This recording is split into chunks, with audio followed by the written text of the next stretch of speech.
Hello बच्चों, कैसे हैं आप लोग। मैं आशा करता हूँ बहुत ही अच्छे होंगे।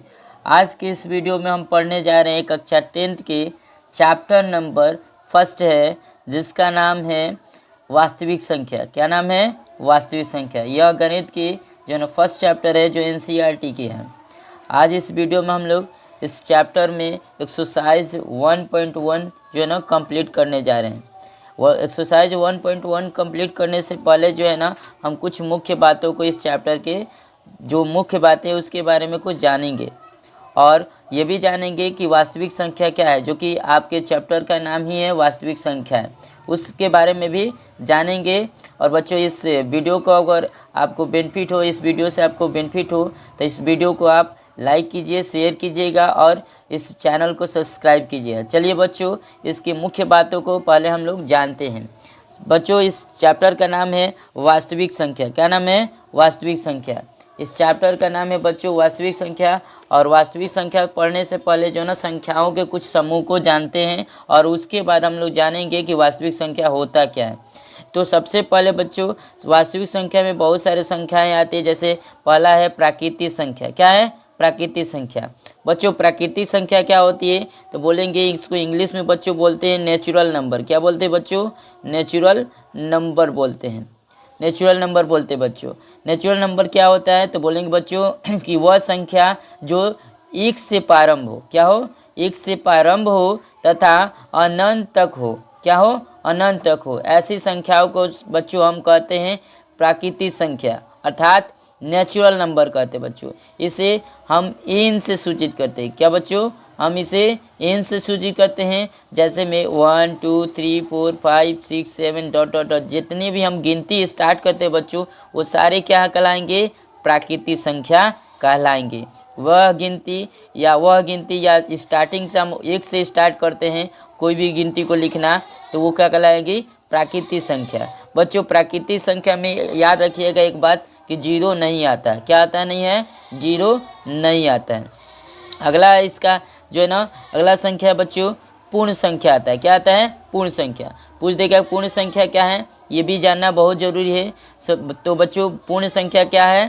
तो पूर्ण संख्या क्या यानी होल नंबर कहते हैं। इंग्लिश में क्या बोलते हैं इसको बच्चों? होल नंबर बोलते हैं। इसे जो है ना हम W से सूचित करते हैं। किससे? W से सूचित करते हैं। इसके अगर डिफिनेशन देखा जाए तो बोलेंगे वह संख्या जो जीरो से शुरू हो। क्या हो? वह संख्या जो शून्य से शुरू हो तथा अनंत तक जाए, उसे पूर्ण संख्या कहते हैं। क्या कहते हैं बच्चों? जो संख्या शून्य से शुरू हो और अनंत तक जाए, उसे क्या कहते हैं? पूर्ण संख्या। अर्थात हम कह सकते हैं बच्चों कि जो पूर्ण संख्या है वो क्या है? Zero plus N. Zero plus N. Zero plus N का मतलब हुआ कि नेचुरल नंबर में अगर जीरो हम ऐड करते हैं, जीरो को ला देते हैं, तो वहीं क्या हो जाता है? पूर्ण संख्या। अर्थात इसे हम लिखते हैं जीरो से अगर कोई भी चीज़ों को लिखना स्टार्ट करते हैं और अनंत तक जाते हैं, एक चीज़ और ध्यान रखिएगा, वो धनात्मक में होना चाहिए। वो सारी संख्याएं क्या कहलाएंगी? पूर्ण संख्या कहलाएंगी। अर्थात कह सकते हैं कि सभी पूर्ण संख्या जो है ना, सभी पूर्ण संख्या प्राकृतिक संख्या नहीं हो सकती है, लेकिन सभी प्राकृतिक संख्या पूर्ण संख्या हो जाएगी। ये क्वेश्चन जो है ना पूछता रहता है। पूछ देगा क्या सभी प्राकृतिक संख्या पूर्ण संख्या है? तो बोलेंगे हाँ, सभी प्राकृतिक संख्या पूर्ण संख्या है, लेकिन पूर्ण संख्या सभी जो है ना प्राकृतिक संख्या में नहीं हो सकता है, क्योंकि पूर्ण संख्या में जो है ना एक जीरो जो है ना अलग से, यानी जीरो प्लस नेचुरल नंबर होता है। चलिए बच्चों, आगे देखते हैं। और एक संख्या है जिसका नाम है पूर्णांक संख्या। क्या नाम है? पूर्णांक संख्या। बच्चों, पूर्णांक संख्या क्या होती है, इसके बारे में जानने के लिए हम लोग इसका डिफिनेशन देखते हैं। वह संख्या जो ऋणात्मक और धनात्मक दोनों रूप में हो। क्या हो? वह संख्या जो धनात्मक और ऋणात्मक दोनों के रूप में हो, उसे पूर्णांक संख्या कहते हैं। जैसे बच्चों, हम लोग जो है ना संख्या रेखा बनाते हैं तो देखते हैं कि बीच में जीरो रहता है, और अगल बगल हम क्या करते हैं, दाएं बाएं जो है ना हम क्या करते हैं, ऋणात्मक और धनात्मक दोनों अंकों से दर्शाते हैं। उसी प्रकार की संख्याओं को हम क्या कहेंगे? पूर्णांक संख्या। क्या कहेंगे बच्चों? पूर्णांक संख्या। इसे इंग्लिश में हम बच्चों बोलते हैं इंटीजर्स नंबर। क्या बोलते हैं? Integers number. बच्चों इसको दिखाना है तो हम ऐसे दिखाते हैं कि जो ना -1 -2 -3 -4 -5 डॉट डॉट डॉट इधर भी अनंत हो जाएगा और बीच में जीरो के बाद हम क्या होते हैं 1 2 3 4 5 6 जो भी ये डॉट डॉट हो जाएगा। ये सब संख्याएं क्या कहलाती है, जो है ना पूर्णांक संख्या कहलाएगी। एक क्वेश्चन बनता है बच्चों कि पूछ देगा क्या सभी प्राकृतिक संख्या पूर्णांक संख्या है, क्या सभी प्राकृतिक संख्या पूर्णांक संख्या है, तो बोलेंगे बच्चों हाँ। लेकिन बच्चों अगर पूछ दिया जाए क्या सभी पूर्णांक संख्या प्राकृतिक संख्या है, तो बोलेंगे बच्चों नहीं, क्योंकि पूर्णांक संख्या में न ऋणात्मक धनात्मक दोनों आते हैं, अब प्लस में जीरो भी है, तो ये पूर्णांक संख्या कभी भी प्राकृतिक संख्या में नहीं हो सकता। अर्थात सभी पूर्णांक संख्या अगर लेंगे तो प्राकृतिक संख्या में मैच नहीं करेगी, क्योंकि इसमें ऋणात्मक भी है और जीरो भी एक्स्ट्रा है। अगर पूछ दे क्वेश्चन क्या सभी पूर्ण संख्या पूर्णांक संख्या है, तभी बोलेंगे नहीं, क्योंकि जो है ना पूर्णांक संख्या में ऋणात्मक भी अंक होते जो कि पूर्ण संख्या में संभव नहीं है। चलिए बच्चों आगे देखते हैं। अगला है परिमेय संख्या। परिमेय संख्या किसे बोलते हैं बच्चों, तो परिमेय संख्या वह संख्या है जो p/q के रूप में होता है। क्या होता है, वह संख्या जो p/q के रूप में हो तथा q = नॉट जीरो होता है। q नॉट = जीरो होता है बच्चों, जहाँ p एवं q एक पूर्णांक हो।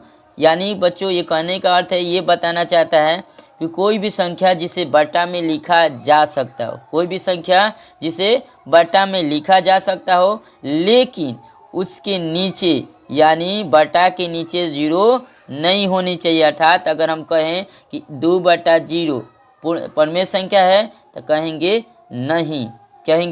नहीं, 2/0 को क्या कहेंगे, परिमेय संख्या नहीं है। लेकिन 0/2 को क्या है, परिमेय संख्या है, क्योंकि 0/2 का वैल्यू क्या हो जाएगा, 0।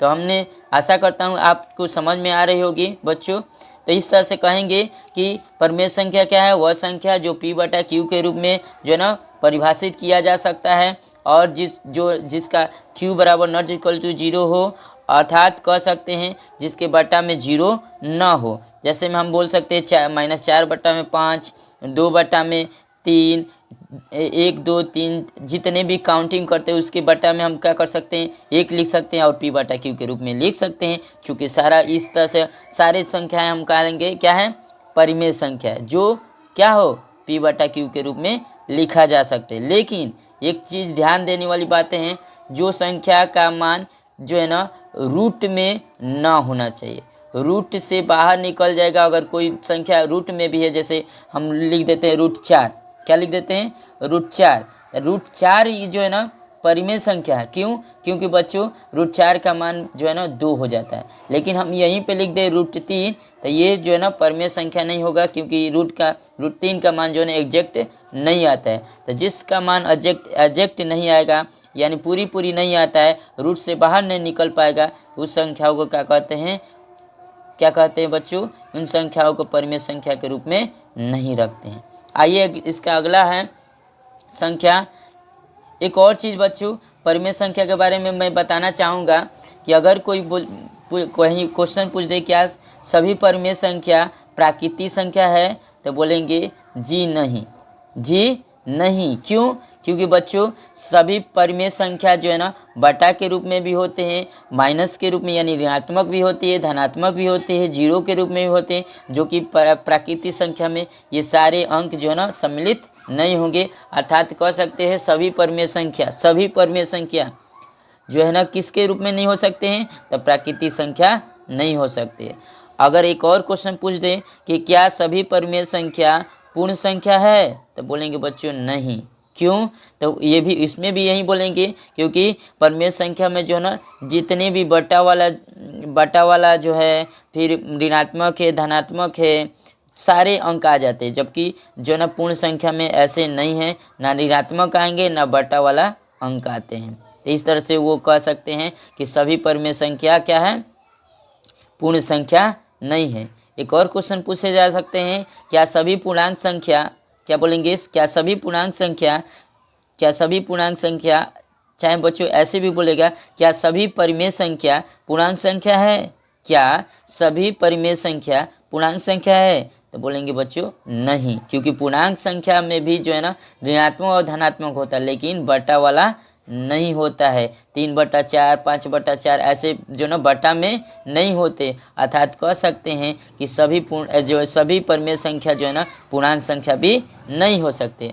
और इससे एक और लास्ट जो क्वेश्चन बन सकता है कि क्या सभी प्राकृतिक संख्या या क्या सभी पूर्ण संख्या या सभी पूर्णांक संख्या परिमेय संख्या हो सकते हैं, तो इसका ऑप्शन देंगे, आंसर देंगे बच्चों हाँ, क्योंकि सभी प्राकृतिक संख्या जो है ना परिमेय संख्या में सम्मिलित हो सकते हैं, सभी पूर्णांक संख्या परिमेय संख्या में सम्मिलित हो सकते हैं, सभी पूर्ण संख्या परिमेय संख्या में सम्मिलित हो सकते हैं। तो इस तरह से हम लोग जो है ना छोटे छोटे ऑब्जेक्टिव के रूप में जो है ना प्रश्न आएंगे परिमेय संख्या से संबंधित तो दे सकते हैं बच्चों। चलिए अगला जो है ना, अगला जो संख्या है जिसे हम कहते हैं अपरिमेय संख्या, क्या कहते हैं बच्चों, अपरिमेय संख्या। अपरिमेय संख्या के बारे में कुछ जानते हैं। तो अपरिमेय संख्या वह संख्या है जो रूट के रूप में, क्या हो, रूट के रूप में हो, जिसका मान जो है ना एग्जैक्ट नहीं आता हो, यानी पूर्ण रूप से नहीं आता हो। वो हमेशा ऐसी संख्या जो अभाज्य के रूप में हो, अभाज्य संख्या के रूप में हो, और वो जो है ना अभाज्य संख्या के रूप में हो और उसके साथ रूट लगा हो, तो ऐसी संख्याओं को क्या कहेंगे बच्चों, अपरिमेय संख्या। क्या कहेंगे, अपरिमेय संख्या। अभाज्य संख्या क्या होती है बच्चों, जैसे वह संख्या जो स्वयं से कटे, क्या करे, स्वयं से कटे, जैसे 2, 3, 5, 7, 11, 13 ... ये क्या कहलाएंगे बच्चों, तो अभाज्य संख्या कहलाएंगे। क्या कहलाएंगे, अभाज्य संख्या। ऐसे संख्याओं पे अगर हम रूट लगा देते हैं, रूट हो जाता है, तो ये सारी संख्याएं क्या कहलाएंगे बच्चों, अपरिमेय संख्या। क्या कहलाएंगे, अपरिमेय संख्या। तो इस तरह से हमने देखा बच्चों कि प्राकृतिक संख्या क्या है, पूर्ण संख्या क्या है, पूर्णांक संख्या क्या है, परिमेय संख्या क्या है और अपरिमेय संख्या क्या है। और इस चैप्टर का जो मेन जो नाम है, जिसका नाम है वास्तविक संख्या, आइए उसके बारे में हम लोग जानते हैं बच्चों। इस चैप्टर का जो नाम है, जिसका नाम है, चैप्टर का नाम ही है वास्तविक संख्या। आखिर वास्तविक संख्या क्या होती है उसके बारे में हम लोग जानने की कोशिश करते हैं। तो बच्चों पूछ देगा क्वेश्चन, वास्तविक संख्या क्या है, तो बोलेंगे कि वे सभी संख्याएं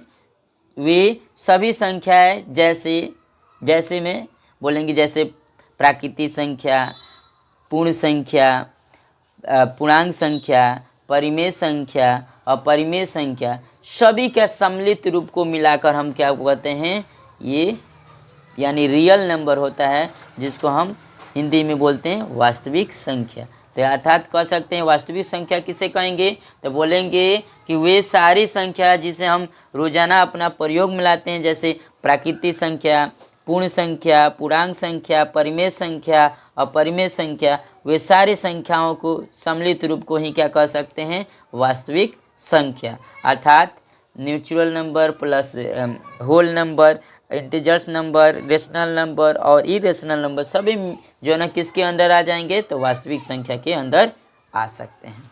तो चलिए बच्चों, ये थी इस चैप्टर की कुछ संख्याओं की परिभाषाएं और उनके बारे में समझाने की कोशिश हमने की है। आइए मेन टॉपिक हम लोग जानते हैं। इस चैप्टर के मेन जो है ना एक्सरसाइज को बनाने की कोशिश करेंगे। कोशिश क्या, इस चैप्टर को हम जो है ना बनाने की जो है ना पूरी तरह से जानेंगे, समझेंगे और अच्छे तरह से मैं आशा करता हूँ मैं अच्छे तरह से समझाने की कोशिश करूँगा, और मैं आशा करता हूँ आप भी जो है ना इस चैप्टर को भली भांति समझ पाएंगे। तो चलिए बच्चों, इस चैप्टर के सबसे जो है ना पहला चैप्टर, इस फर्स्ट चैप्टर का जो पहला एक्सरसाइज हम लोग आज बनाने जा रहे हैं, जो है ना एक्सरसाइज है 1.1, जिसका पहला क्वेश्चन कहता है, क्या कहता है बच्चों, कि निम्नलिखित संख्याओं का एचसीएफ ज्ञात कीजिए। एचसीएफ का अर्थ होता है बच्चों, इसको अगर फुल फॉर्म में बोलें तो हाईएस्ट कॉमन फैक्टर इसका फुल फॉर्म होता है, और इसका हिंदी में बोल सकते हैं महत्तम समापवर्ती, अर्थात मसा बोलते हैं। तो वो कह रहा है कि निम्नलिखित संख्याओं का एचसीएफ ज्ञात कीजिए, करने के लिए यूक्लिड विभाजन एल्गोरिथम का प्रयोग कीजिए और जिसके जो है ना क्वेश्चन दिया है फर्स्ट नंबर, सेकंड नंबर और थर्ड नंबर। तो आइए बच्चों ये जानना की कोशिश करते हैं कि यूक्लिड विभाजन एल्गोरिथम के द्वारा हम एचसीएफ कैसे ज्ञात करते हैं। तो चलिए स्टार्ट करते हैं। और सबसे पहले हम लोग जो है ना यूक्लिड विभाजन एल्गोरिथम के कुछ बातों को जानने की कोशिश करेंगे। तो सबसे पहले हम लोग जानेंगे कि जो है यूक्लिड विभाजन एल्गोरिथम क्या है। तो यूक्लिड विभाजन एल्गोरिथम जो है ना इसका जो नियम है ए बराबर बी क्यू प्लस आर होता है। क्या होता है? ए बराबर बी क्यू प्लस आर होता है। आइए हम लोग जानते हैं कि ए बराबर क्या होता है, बी बराबर क्या होता है, आर क्या होता है। तो सबसे पहले बच्चों हम जो है एक एग्जांपल ले लेते हैं। पहला ही क्वेश्चन का है, जैसे पहला दिया है क्वेश्चन का पहले का क्वेश्चन पहला दिया है 135 और 225 का हमको क्या करना है, एचसीएफ निकालना है। लेकिन निकालना कैसे है? तो यूक्लिड एल्गोरिथम के विभाजन परिमेयिका के द्वारा हमको निकालना है। तो आइए बच्चों इसके बारे में जानते हैं। तो देखते हैं अगर हम इसको इस तरह से लिखते हैं, भाग तो हम आप लोग जानते ही होंगे जो, तो इस रूप में अगर हम लिखते हैं तो बच्चों जो ये इधर हम जो लिखते हैं जिससे हम भाग देते हैं बच्चों, इसको कहते हैं भाजक। क्या बोलते हैं? भाजक। और इसी को हम लोग यहाँ पर बी कहेंगे। क्या बोलेंगे? बी देंगे। और बच्चों जो बीच में होता है जिसमें हम भाग देते हैं तो बच्चों उसको हम कहते हैं हिंदी में भाज्य। क्या कहते हैं? भाज्य। इसको ए से नोट करते हैं। क्या बोलते हैं? ए से डिनोट करते हैं। बच्चों जो हम भाग देने के बाद जितना पहाड़ा पढ़ते हैं और जो पहाड़ा पढ़ के यहाँ जो लिखते हैं इसको बच्चों हम लोग कहते हैं भागफल। क्या बोलते हैं हिंदी में? भागफल। क्या बोलते हैं? भागफल। बच्चों इसको हम जो है ना क्यू से डिनोट करते हैं। किससे? क्यू से डिनोट करते हैं। तो बच्चों हम भागा देने के बाद जो है ना जो नीचे बच जाता है उसको हम बोलते हैं शेषफल। क्या बोलते हैं? शेषफल। इंग्लिश में इसको बोलते हैं रिमाइंडर और इसे आर से सूचित किया जाता है। आशा करते हैं बच्चों समझ में आ रही होगी। आगे हम लोग जानेंगे कि 135 और 225 में जो एचसीएफ निकालने की बात कर रहा है तो हम लोग कैसे निकालेंगे। सबसे पहले बच्चों जो है एचसीएफ निकालने से पहले कुछ बातों को ध्यान देना है। पहली बात ये ध्यान रखना है कि जो बड़ा होगा वही क्या होगा, भाज्य होगा। क्या होगा? भाज्य होगा, अर्थात ए का मान होगा। क्या होगा? ए का मान होगा। और जो छोटा होगा वही क्या होगा बच्चों, भाजक कहलाएंगे। क्या कहलाएंगे? भाजक, अर्थात बी का मान होगा।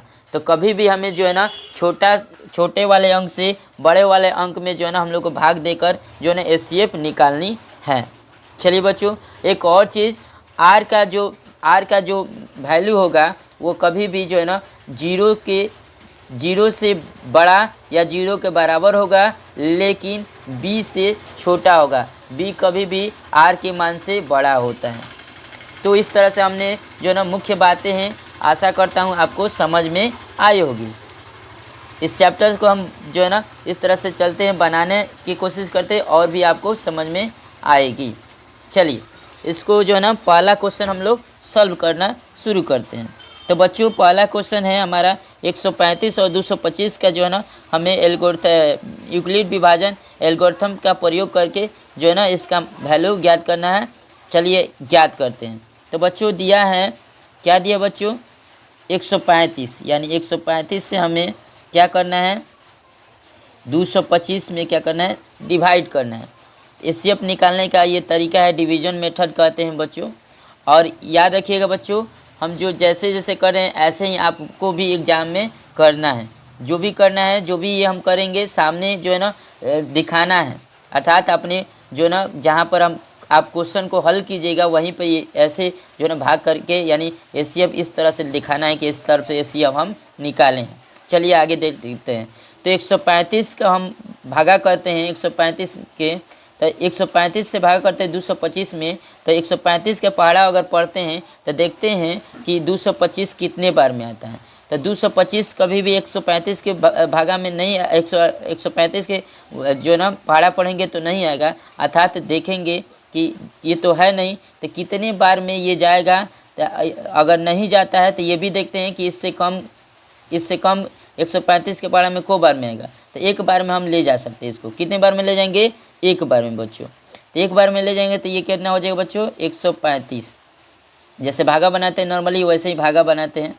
चलिए इसको घटाएंगे तो 5 में से 5 घटाते बच्चों 0, ये हो गया 2 में से 3 घटेगा, नहीं घटेगा तो हम क्या करेंगे, हासिल लेंगे। तो ये 12 हो जाएगा, 12 में से 3 घटा, कितना बच्चों 9। और ये हो गया हासिल दिया तो 1 हो गया, 1 में से 1 घटा तो 0 होगा। लेकिन यहाँ पर बच्चों लास्ट में जो 0 होता है तो लास्ट में 0 नहीं लिखते हैं, क्रॉस का साइन देते बच्चों। ठीक है बच्चों, इस तरह से हमने देखा कि हमारा इसमें एक जो बी का मान आया 135 और ए का मान आया जो है ना 225 और हमारा क्यू का मान आया कितना 1 और हमारा आर का मान आया जो है ना कितना आया 90। तो हम जो है ना यूक्लिड विभाजन एल्गोरिथम के द्वारा हम पढ़ रहे हैं, तो इस तरह से हम लोग जो है ना इसको उन्हीं के द्वारा हम लोग जो है ना इसका बनाते जाएंगे। तो कैसे बनाएंगे इसके बारे में जानते हैं। चलिए, तो सबसे पहले एक बार हमने एक ये भागा जो दिया है इसको हम लिखेंगे, ऐसे लिखेंगे प्रथम चरण। क्या लिखेंगे, प्रथम चरण। क्या लिखेंगे, प्रथम चरण लिखेंगे और डैश देके ऐसे लिखेंगे। क्या लिखेंगे, ए बराबर बी गुने क्यू प्लस आर, अर्थात ए बराबर क्या है बाबू, तो 225 बराबर बी की जगह पे क्या है तो 135 और क्यू की जगह पे क्या है तो 1 और प्लस आर की जगह पे क्या है 90। तो इस तरह से हमने जो है ना यूक्लिड विभाजन एल्गोरिथम के द्वारा हमने इसको इस भाग को लिख दिया। चलिए आगे इसको बढ़ाते हैं। आगे कैसे लिखेंगे, तो बच्चों फिर जो ये 90 जो बच गया है, जो रेस थी रिमाइंडर बच गया यानी शेषफल बच गया है, तो आगे जब मसल बनाते हैं तो मसल में क्या होता है कि अब रिमाइंडर से ही भाग देना होता है, ये अब भाजक बन जाता है और जो भाजक था वो क्या बन जाता है, भाज्य बन जाता है। अर्थात अब 90 से हम क्या करेंगे 135 में भाग देंगे। आप लोग जो पढ़े होंगे मसल तो आप लोग भली भांति जानते होंगे। चलिए अब देखिए 90 के पारा में 135 है तो नहीं है, तो 190 के पारा में 135 से कौन सा कितने बार में आएगा, तो एक बार में 90 ही आएगा। तो हम लोग क्या करेंगे 90 ही लिख देंगे। तो अब जो है हम लोग क्या करेंगे घटाएंगे, तो 5 में से 0 घटेगा बच्चों तो क्या बचेगा 5 ही बचेगा।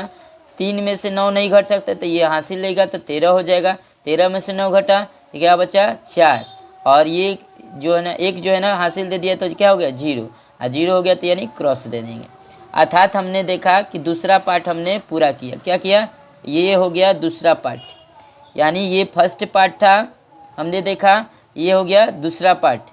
यानी फर्स्ट पार्ट में हमने ये लिख दिया प्रथम चरण तो वो लिख दिया। अब हमारा दूसरा चरण प्राप्त हुआ। दूसरा चरण के बारे में हम लिखेंगे, फिर वैसे ही लिखेंगे यहाँ पर द्वितीय चरण। क्या लिखेंगे, द्वितीय चरण।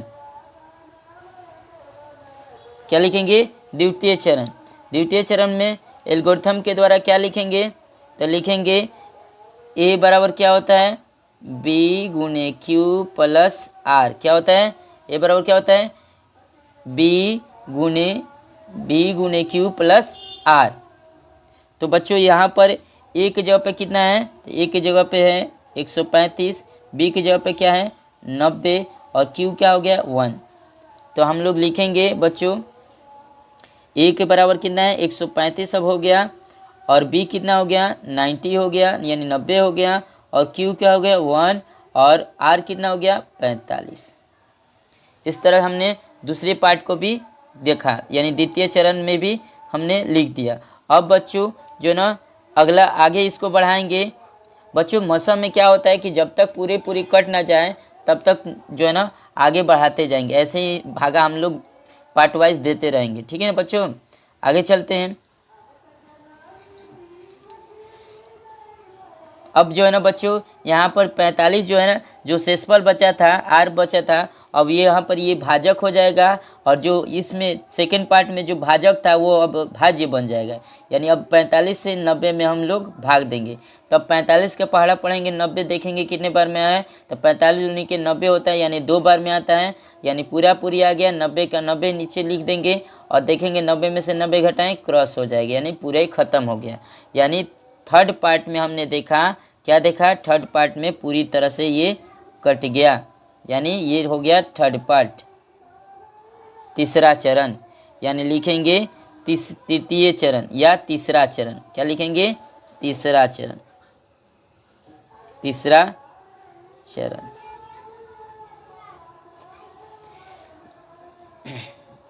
चलिए बच्चों आगे देखते हैं। ए बराबर क्या होगा? एल्गोरिथम के द्वारा ए बराबर बी गुणे क्यू प्लस आर होता है। यानी ए के जगह पे कितना, हम यहाँ पर ए के लिए कितना हो गया? ए हो गया तुम्हारा, ए बराबर 90 हो जाएगा, बी बराबर हो जाएगा 45 और क्यू बराबर 2 और आर बराबर कुछ नहीं है, आर बराबर क्या मानेंगे? 0। क्या मानेंगे? 0। चलिए तो ए के जगह पे क्या लिखेंगे? 90 और बी के जगह पे क्या लिखेंगे? 45 और क्यू के जगह पे क्या लिखेंगे? 2 और आर के जगह पे लिखेंगे 0। बच्चों जब रिमाइंडर 0 हो जाएगा अर्थात अब भाजक की कहानी ख़त्म, यानी वहीं पे हमारा आंसर आ जाएगा।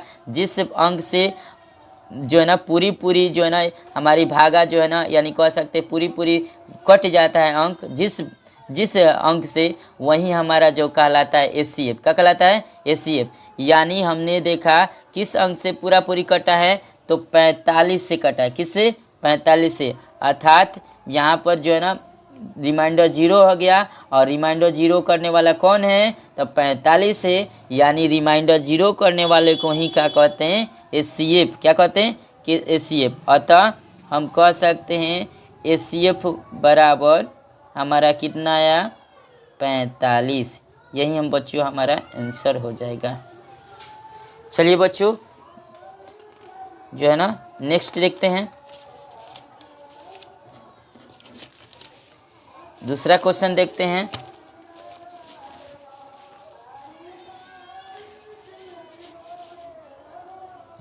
दूसरा क्वेश्चन है बच्चों, दिया है 196 और 38 220। 196 और 38 220 दिया है। 196 और 38 200 दिया है, 220 दिया है। आइए लिखते हैं।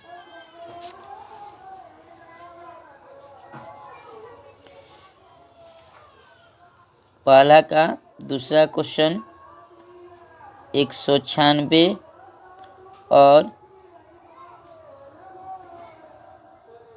38,220 का एचसीएफ ज्ञात करनी है। यही ना है? चलिए आइए फिर वहीं हम लोग करेंगे।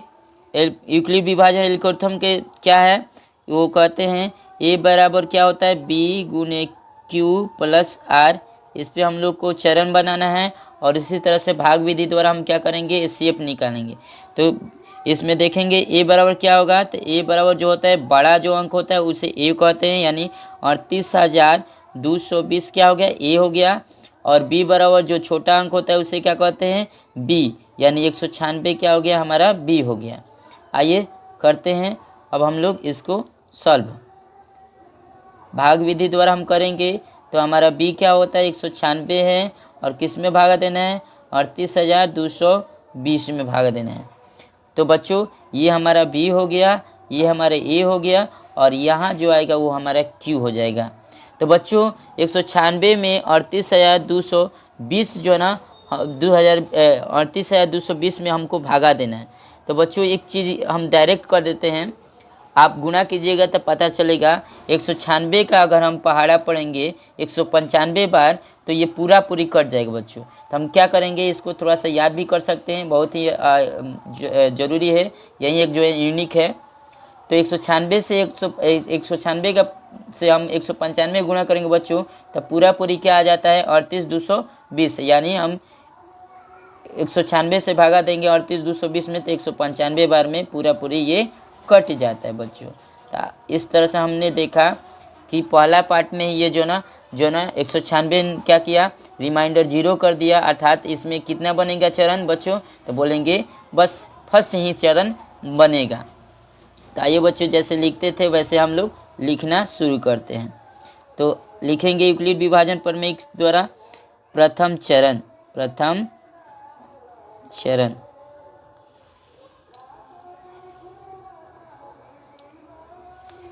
चरण लिखेंगे बच्चों।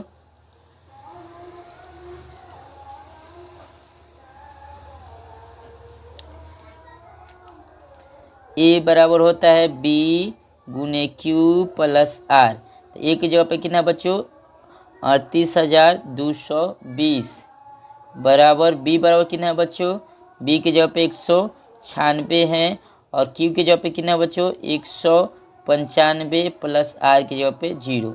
अतः हम क्या कहेंगे, अतः हम कहेंगे अतः शेष शून्य शून्य शेष शून्य हुआ। अर्थात शून्य करने वाला जो है ना भाजक कौन है, तो 196 है, यानी HCF इक्वल टू कितना हो जाएगा 196 आंसर। ठीक है बच्चों, चलिए आगे जो है ना इसका तीसरा क्वेश्चन है, तीसरा नंबर क्वेश्चन है उसको सॉल्व करते हैं। पहला का तीसरा क्वेश्चन है उसको हम लोग हल करेंगे।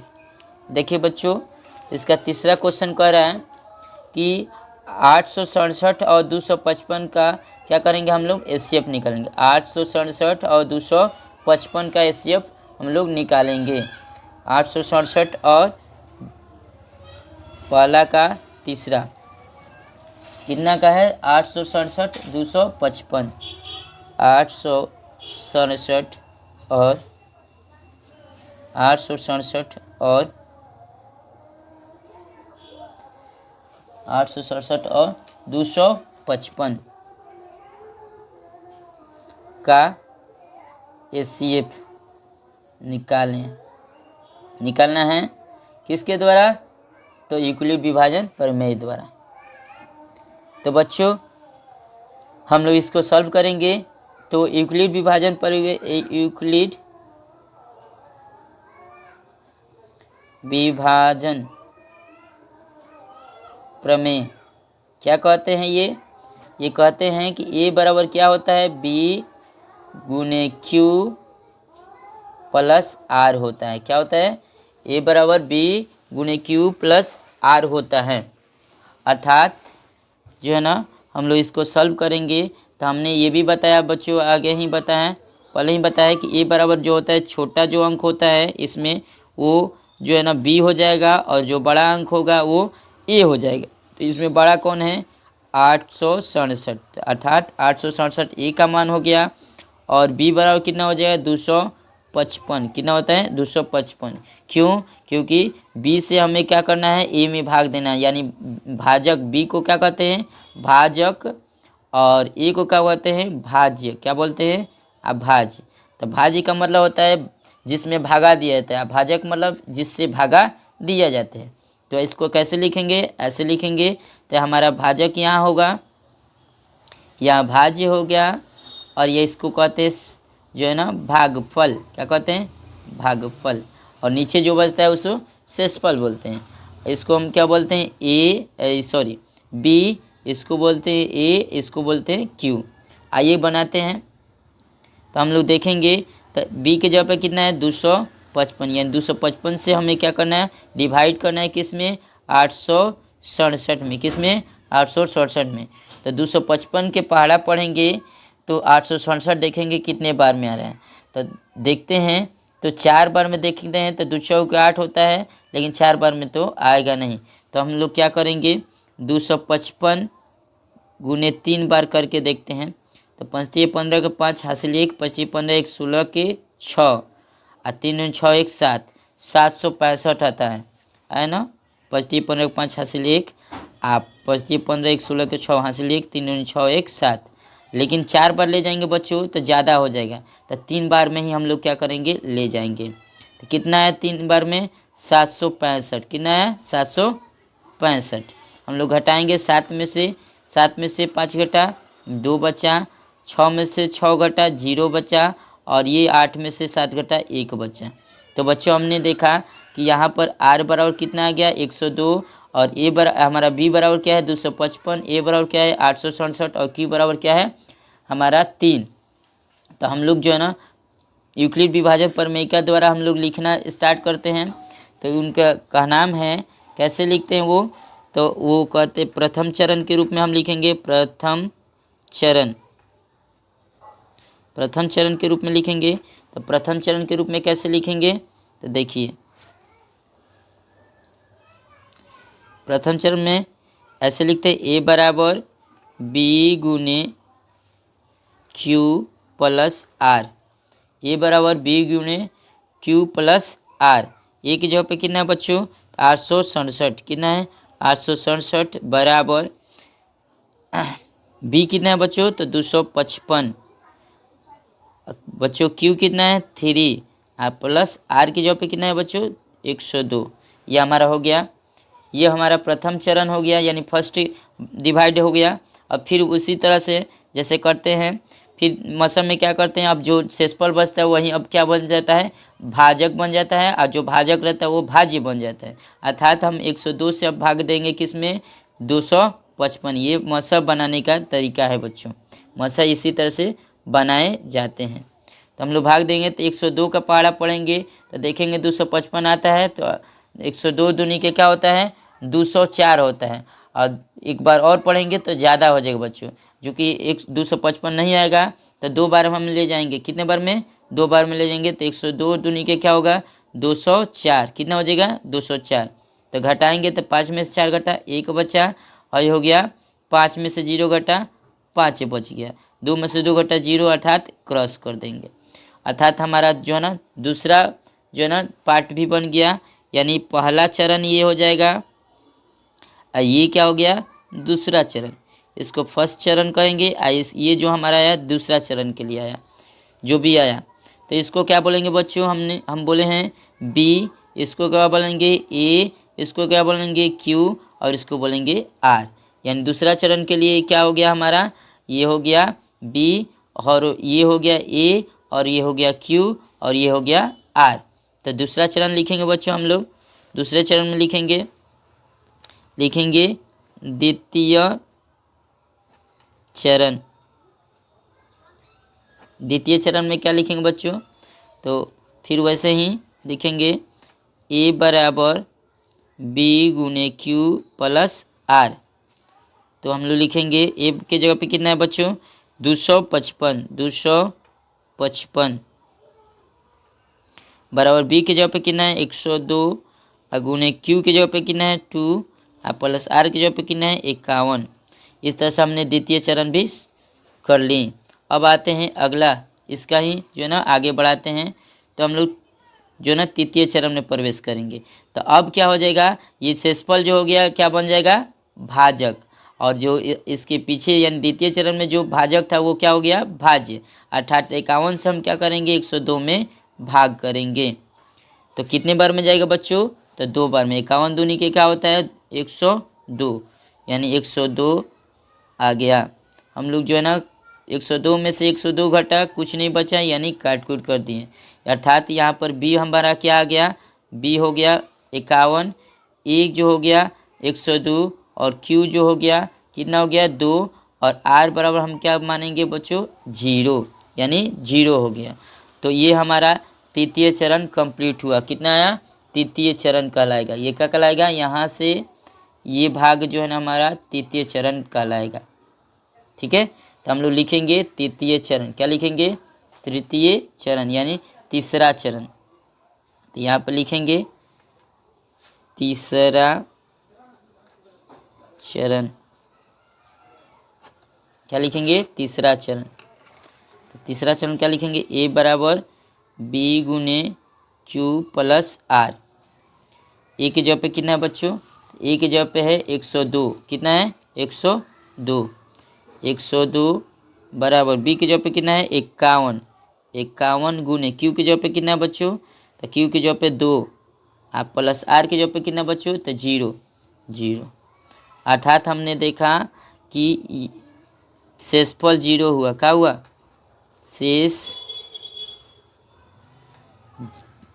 शेषफल 0 प्राप्त हुए। इसको शेषफल 0 प्राप्त करने वाला कौन है, अतः HCF बराबर कितना होगा, किस अंक से पूरा पूरी कटा है, तो 51, यानी 0 से फल बनाने वाला कौन है, तो 51 है, यानी पूरा पूरी किस अंक से कटा है, तो 51 से, यानी 51 हमारा क्या हो गया, HCF। यही हमारा आंसर हो जाएगा बच्चों। तो चलिए, अगर इस वीडियो से आपको लाभ हो बच्चों, तो इस चैनल को सब्सक्राइब कीजिएगा और इस वीडियो को शेयर कीजिएगा। थैंक यू इस वीडियो को देखने के लिए, धन्यवाद।